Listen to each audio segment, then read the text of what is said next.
नमस्कार, आप लोगों का ऑल इंडिया स्टडी में स्वागत है। आइए आज हम सीडीपी का टेस्ट कराएंगे। जितना हम पढ़ाए हुए हैं, थांडाइक को पढ़ा चुके हैं, अधिगम के सिद्धांत को, और पावलाव, कोहलर, स्किनर से कुल टोटल 30 क्वेश्चन है।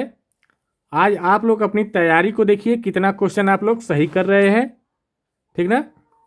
कमेंट बॉक्स में क्वेश्चन के साथ ऑप्शन, क्वेश्चन जो है उसके साथ ऑप्शन सही वाला करके दीजिएगा। जैसे ऑप्शन 1 का बी सही है तो 1 बी लिख करके, 2 बी है तो 2 बी, 2 सी है, 3 सी है तो 3 सी, ऐसे करके कमेंट बॉक्स में लिखिएगा। आइए प्रश्न नंबर 1 देखते हैं। थांडाइक के अनुसार जब कोई बच्चा किसी कार्य को सीखने के लिए तैयार होता है तो वह जल्दी सीखता है। यह कौन सा नियम है? आप लोग बताइए। देखिए आप लोगों की तैयारी कितनी अच्छी है। फिर मैं बता रहा हूँ, पहले आप लोग बताइए कमेंट बॉक्स में।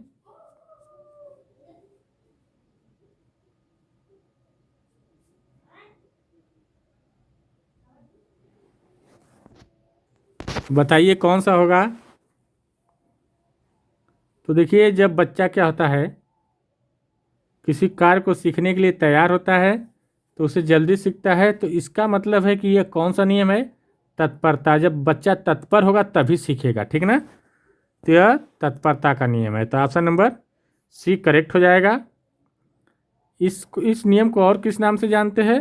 तो लॉ ऑफ रीडनेस के नाम से भी जानते हैं, ठीक ना। क्या होता है कि इसमें जब शिक्षक को पाठ शुरू करने से पहले बच्चे को उत्सुकता जगानी चाहिए, ठीक ना। जब उत्सुकता जागेगी तभी बच्चा मानसिक रूप से तैयार होगा, ठीक ना, और आसानी से कोई चीज़ कर ले जाएगा।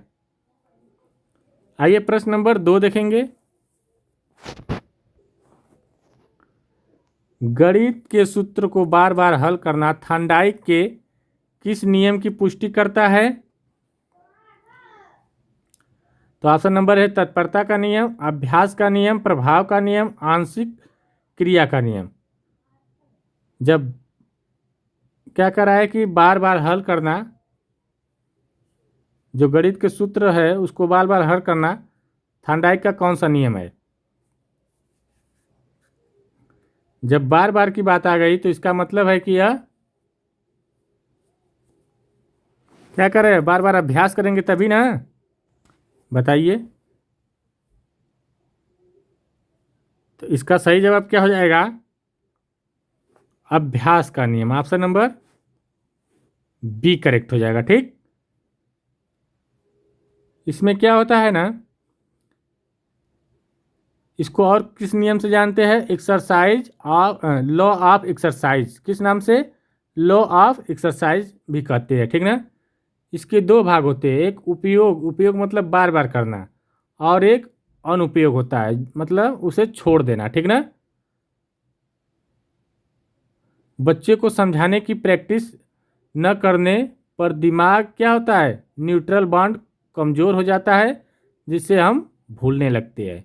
अगर नहीं समझा करके बताएंगे आप ही लोगों को हम, तो क्या होगा, धीरे धीरे दिमाग कमज़ोर होने लगेगा, जो न्यूरल बॉन्ड होता है वो कमज़ोर हो जाएगा और आप लोग भूल जाएंगे, ठीक ना। आइए प्रश्न नंबर 3 देखेंगे।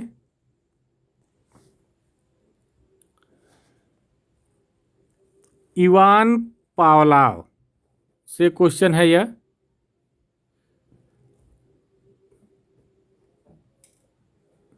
पावलाव के प्रयोग में भोजन दिए जाने के ठीक पहले बजने वाली घंटी को क्या कहते हैं? देखिए, भोजन देने से पहले जब जो घंटी बजती है उसको क्या कहते हैं? स्वाभाविक उद्दीपक कहते हैं, अनुबंधित उद्दीपक, या स्वाभाविक अनुक्रिया, या अनुबंधित अनुक्रिया। तो देखिए, जब घंटी बजने से पहले, ठीक ना, भोजन देने से पहले जो घंटी बजती है तो उसको क्या कहेंगे बताइए। कमेंट बॉक्स में बताते चलिए, क्योंकि टेस्ट है, जान लीजिए, आज इतना पढ़ाया गया है।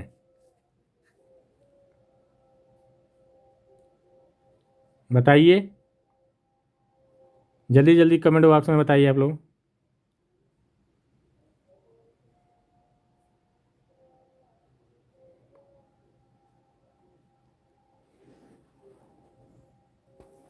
तो क्या हो जाएगा? अनुबंधित उद्दीपक हो जाएगा, CS। तो ऑप्शन नंबर बी करेक्ट हो जाएगा इसका। यहाँ जो घंटी है वह क्या है? CS है, कंडीशन स्टूमुलस है, ठीक ना। जैसे मान लीजिए स्कूल की छुट्टी आखिरी घंटी बजते जब बजती है तो बच्चा क्या करता है? जैसे सुनता है उसके चेहरे पर खुशी आ जाती है, ठीक ना। तो ये एक क्या है? अनुबंधन हो रहा है, ठीक ना। ये डेली की काम है। डेली जब डेली यह काम होता है तो अनुबंधित हो जाता है ना कि इसी टाइम पर होगा यह, आखिरी घंटी जब बजेगी तब मुझे छुट्टी मिल जाएगी। ठीक। प्रश्न नंबर 4 देखेंगे। यदि बच्चा किसी सफ़ेद खरगोश से डरता है और बाद में वह हर सफ़ेद और मुलायम वस्तु जैसे रुई से डरने लगे तो क्या कहलाएगा? तो बताइए क्या कहलाएगा?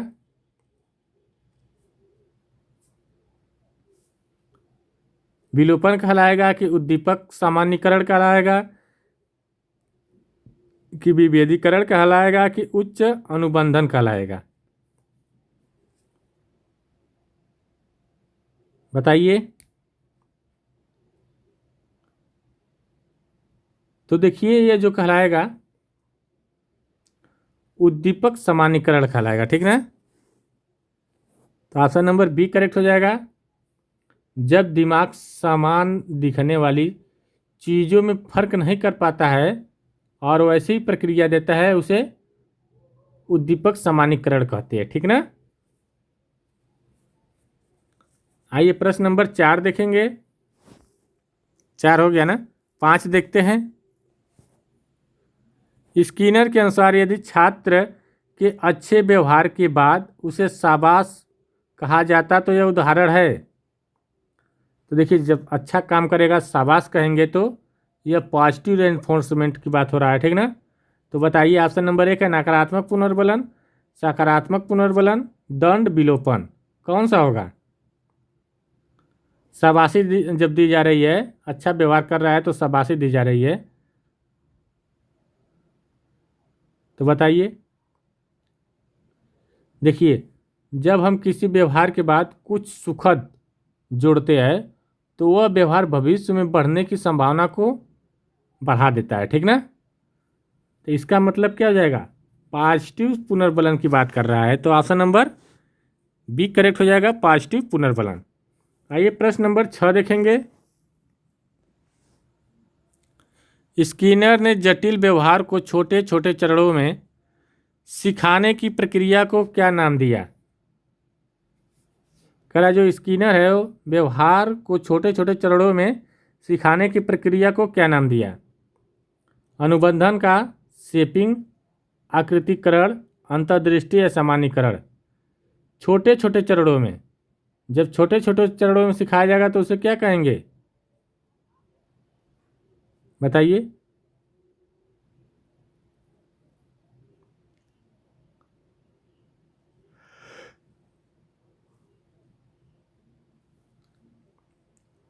देखिए जब बच्चा कठिन सवाल जो होता है बच्चों को सीधा कठिन सवाल न देकर उसे छोटे आसान हिस्सों में तोड़कर सिखाना और हर कदम पर इनाम देना, यह शेपिंग कहलाता है, ठीक ना। तो शेपिंग का मतलब हो गया आकृतिकरण। तो इसका सही जवाब हो जाएगा ऑप्शन नंबर बी। आइए प्रश्न नंबर 7 देखेंगे। कोहलर का सूझ का सिद्धांत किस पर आधारित है? सूझ मतलब होता है समग्र। गेस्टाल्ट थ्योरी, गेस्टाल्ट का मतलब होता है समग्र, पूरा, ठीक ना। तो देखिए कोहलर का जो मानना था कि सीखना टुकड़ों में नहीं बल्कि क्या होता है, पूरी स्थिति को समझने से होता है, ठीक। जैसे पहेली सुलझाते समय अचानक दिमाग में हल आ जाता है, ठीक ना।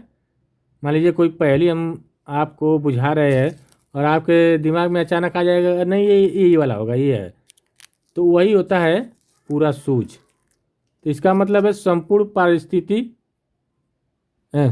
परिस्थिति के अवलोकन पर। तो ऑप्शन नंबर इसका सी हो जाएगा, ऑप्शन नंबर सी करेक्ट हो जाएगा। आइए प्रश्न नंबर, अच्छा बताइए कॉलर किस संप्रदाय से थे। तो देखिए जो है गेस्टाल वादी थे, ठीक ना। आइए प्रश्न नंबर 8 देखेंगे। सुल्तान चिंपाजी ने किलों तक पहुंचने के लिए छड़ियों को आपस में क्यों जोड़ा, बताइए। ऑप्शन नंबर क्योंकि उसे प्रशिक्षण दिया गया था, नहीं।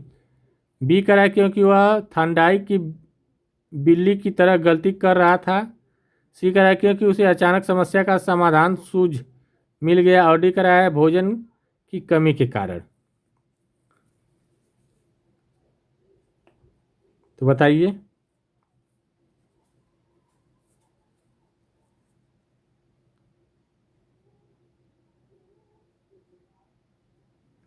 जैसे मान लीजिए कोई बच्चा है ना, कक्षा में पढ़ रहा है, वह अचानक कोई गणित का सवाल उसको उसका हल मिल गया उसको, ठीक ना। तो जब तुरंत हल मिल जाएगा तो वो सूझ उसको हो गई।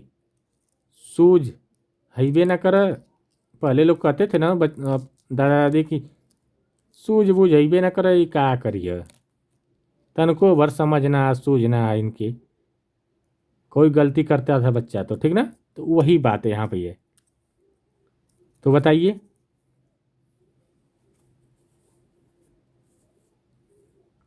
तो देखिए देखिए क्योंकि वह क्या किया था, उसको अचानक सूझ मिल गई थी, ठीक ना। वह केला को ऊपर तो रखा गया था, तो उसको नहीं पा रहा था, तो वो कूद रहा था, मतलब पूरा प्रयास कर करके वह थक करके बैठ गया था।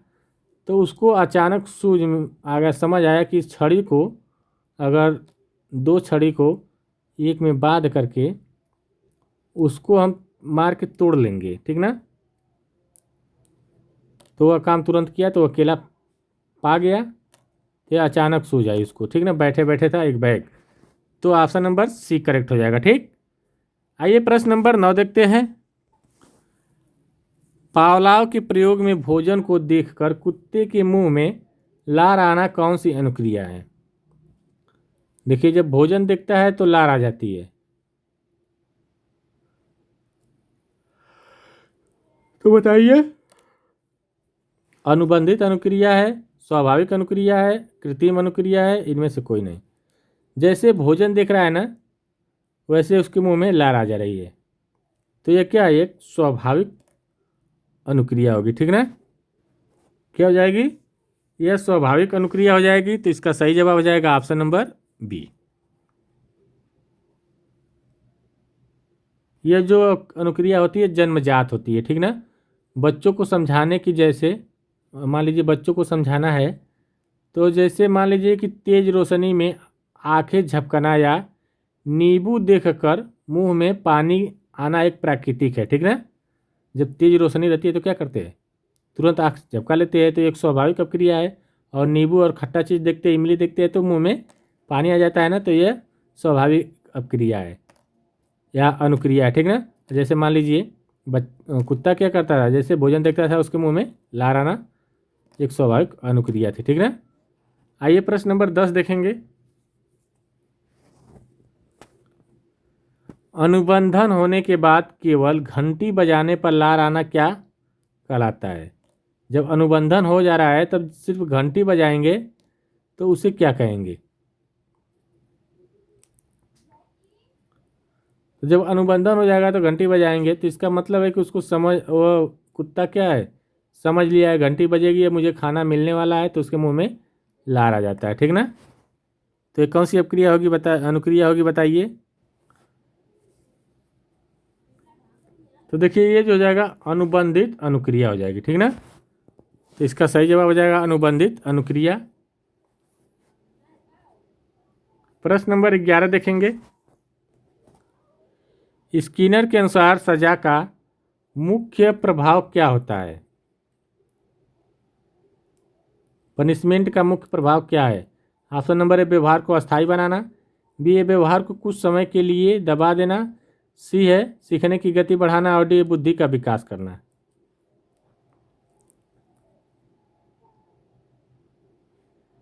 देखिए जो पनिशमेंट है इससे क्या होता है कि व्यवहार को खत्म नहीं करती है ये, ठीक ना। स्किनर के अनुसार जो सज़ा अगर दिया जाता है तो व्यवहार को खत्म नहीं करता है, केवल कुछ समय के लिए रोक देता है, ठीक ना।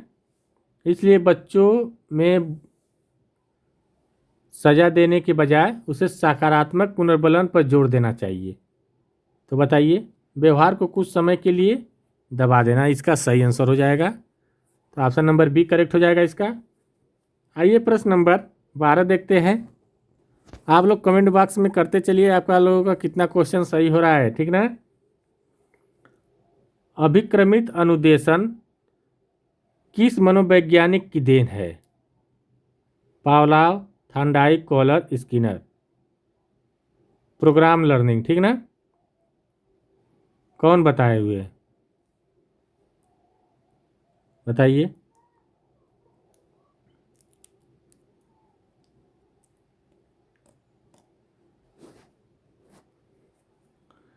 तो देखिए क्या होता है ना, पाठ को छोटे छोटे फ्रेम में बांटा जाता है।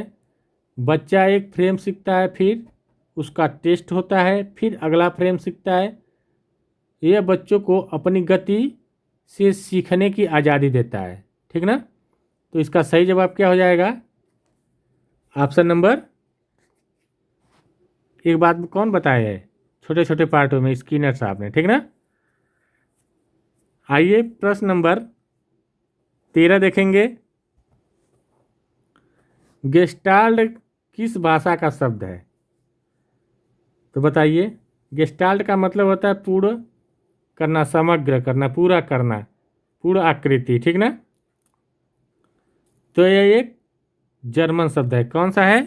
जर्मन शब्द है। तो ऑप्शन नंबर सी करेक्ट हो जाएगा।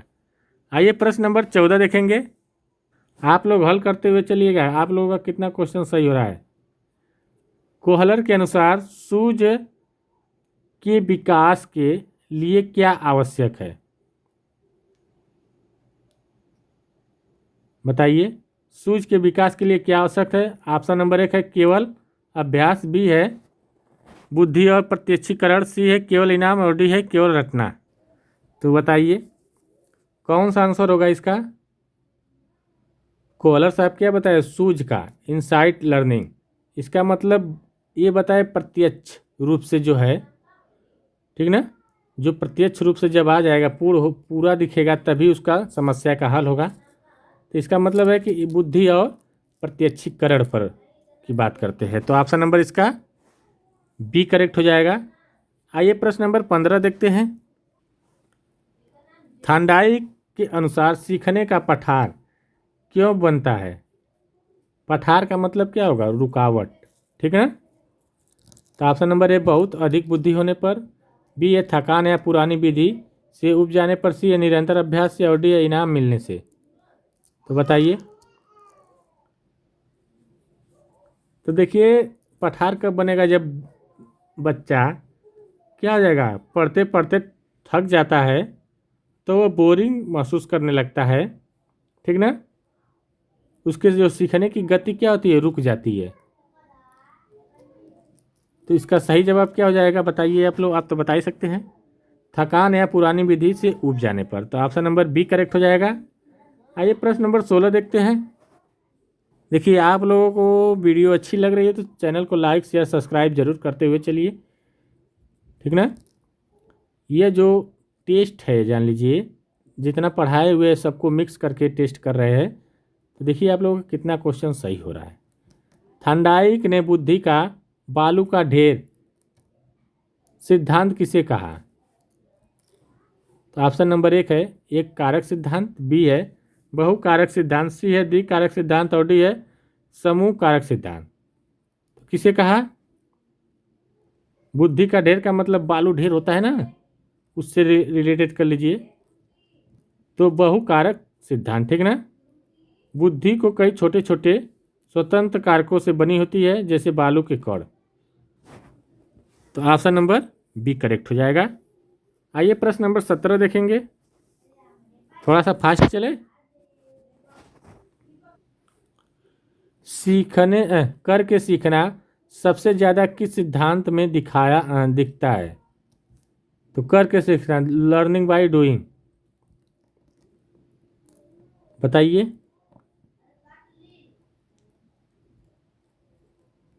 पावलाव का, थांडाई का, स्किनर का, कोहलर का?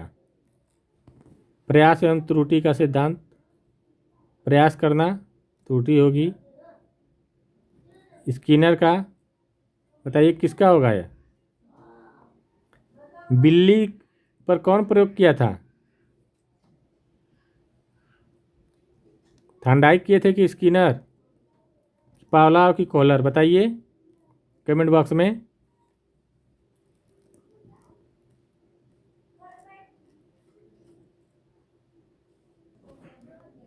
तो बताइए। तो देखिए ये थांडाइक का है, ठीक ना। तो इसका सही जवाब हो जाएगा थांडाइक। प्रयास और त्रुटि का सिद्धांत, मान लीजिए बार बार कर रहा है तभी सीख रहा है, ठीक ना। आइए प्रश्न नंबर 18 देखते हैं।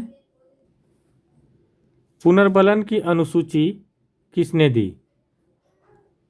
स्किनर, पावलाव, थांडाइक, कोहलर, कौन दिए? रेनफोर्समेंट किसका है? जल्दी बताइए।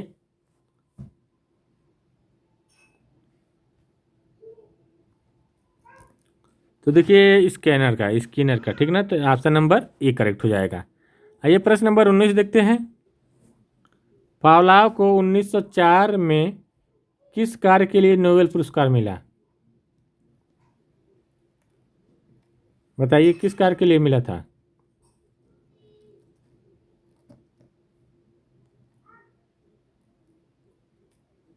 पावलाव पावलाव किस पर प्रयोग किए थे? किस पर मिला था नोबेल पुरस्कार? पाचन क्रिया पर शोध किए थे, ठीक ना। पावलाव एक शारीरिक मनोवैज्ञानिक थे, ठीक ना। आइए प्रश्न नंबर 20 देखते हैं। 20 है, ईएसओ आर सूत्र के प्रतिपादक कौन माने जाते हैं?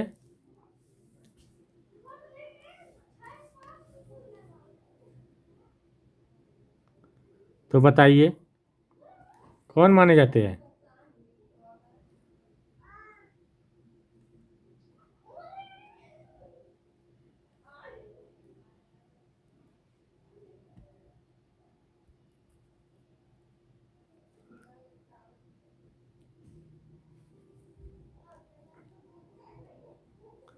जल्दी बताइए। तो देखिए इसका सही आंसर हो जाएगा वुडवर्थ। तो ऑप्शन नंबर सी। प्रश्न नंबर 21 देखेंगे, थोड़ा फास्ट करते हैं अब। कोहलर के अनुसार अंतर्दृष्टि अचानक आती है या किस पर निर्भर करता है? तो देखिए आयु पर भी निर्भर करता है, अनुभव पर, बुद्धि पर। तो उपरोक्त सभी, डी आला ऑप्शन सही हो जाएगा, ठीक ना। आइए प्रश्न नंबर 22 देखते हैं। 2-5 सेकंड का समय देंगे, आप लोग तुरंत आंसर करके अपना मिलाइएगा कितना सही है। प्रश्न नंबर 22 है, स्किनर बॉक्स का प्रयोग किसके लिए किया गया था? ऑप्शन नंबर है, चूहे के अधिगम के लिए, बिल्ली के लिए, कुत्ते के लिए, बंदर के लिए। तो देखिए ये जो सुल्तान नाम का जो चिंपाजी था वो बंदर था, वनमानुष था, तो बंदर के लिए। तो option number, sorry sorry sorry, यहाँ स्किनर है ना। तो स्किनर का किसके लिए किया? स्किनर किस पर प्रयोग किए थे? चूहा और कबूतर पर ना। तो चूहे के अधिगम के लिए। तो option number B correct, A correct हो जाएगा, ठीक ना। ये हो जाएगा। आइए प्रश्न नंबर 23 देखेंगे। थांडाइक ने गौड़ नियमों की संख्या कितनी बताई? तो थांडाइक कितने बताए कुल गौड़ नियम? तो ये 5 नियम बताए। कौन कितने? 5 नियम, ठीक ना। और मुख्य नियम थार्डाइक के कितने हैं? 3। ठीक ना, कुल 3 नियम, मुख्य नियम 3 है और गौड़ नियम 5 है। आइए प्रश्न नंबर अगला देखते हैं। प्रश्न नंबर 24 है, पावलोव के सिद्धांत को और क्या कहा जाता है? तो देखिए, जो पावलोव का सिद्धांत है उसको क्या कहेंगे? बताइए, जल्दी बताइए। तो देखिए, इसे जो कहा जाएगा संबंध परावर्तन। ऑप्शन नंबर सी करेक्ट हो जाएगा। आइए प्रश्न नंबर 25 देखेंगे। बच्चों को इनाम देना अधिगम की गति को क्या करता है? तो देखिए, जो बच्चों को इनाम देना अधिगम की गति को क्या करता है, यह पूछ रहा है। कम करता है, तीव्र करता है, स्थिर रखता है, रोकता है। तो देखिए, सकारात्मक पुनर्बलन है, ठीक ना, स्किनर के द्वारा। तो यह तीव्र करता है, क्या करता है? तीव्र करता है। तो ऑप्शन नंबर बी करेक्ट हो जाएगा। प्रश्न नंबर 26 देखेंगे। 26 है, अधिगम स्थानांतरण का द्वितत्व सिद्धांत किसने दिया? कौन दिए बताइए, जल्दी बताइए, कौन दिए? जल्दी कमेंट बॉक्स में बताइए। तो यह स्पीयरमैन ने दिए, ठीक ना, तो इसका सही जवाब हो जाएगा स्पीयरमैन। आइए प्रश्न नंबर 27 देखेंगे। कोहलर का प्रयोग किस द्वीप पर हुआ था? ये किस पर प्रयोग, किस द्वीप पर जाकर प्रयोग किए थे? कैनरी द्वीप पर, ठीक ना, कैनरी द्वीप पर। कौन सा? टेनरिफ पर। ऑप्शन नंबर बी करेक्ट हो जाएगा। थोड़ा तेज स्पीड चलेंगे, 3 क्वेश्चन और बचा हुआ है। वीडियो अच्छी लगे चैनल को लाइक शेयर सब्सक्राइब करते हुए चलिए आप लोग। प्रश्न नंबर 28 है, भूलना सीखने के किस नियम का हिस्सा है? तो बताइए किस नियम का है?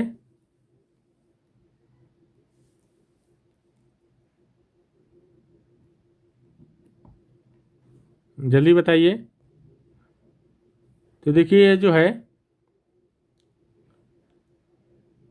अनुप्रयोग का नियम, ठीक ना, तो अनुप्रयोग का नियम। आइए प्रश्न नंबर 29 देखेंगे। व्यवहारवाद के जनक कौन है? तो देखिए, व्यवहारवाद के जनक कौन है, जल्दी बताइए, कौन है? JB Watson. कौन है? JB Watson. Option number B correct हो जाएगा। आइए प्रश्न नंबर 30 और लास्ट और अंतिम क्वेश्चन देखेंगे। आप लोग बताइएगा, आप लोग का कमेंट बॉक्स में कि आप लोगों का कितना क्वेश्चन सही हुआ, ठीक ना। शिक्षण मशीन का आविष्कार किसने किया? बताइए। तो देखिए, ये जो किए थे कौन? स्किनर ने। शिक्षण मशीन का आविष्कार स्किनर ने किए थे। तो ऑप्शन नंबर सी करेक्ट हो जाएगा। देखिए, वीडियो अच्छी लगी हो चैनल को लाइक शेयर सब्सक्राइब करिए। मिलते हैं अगले वीडियो में, तब तक के लिए नमस्कार।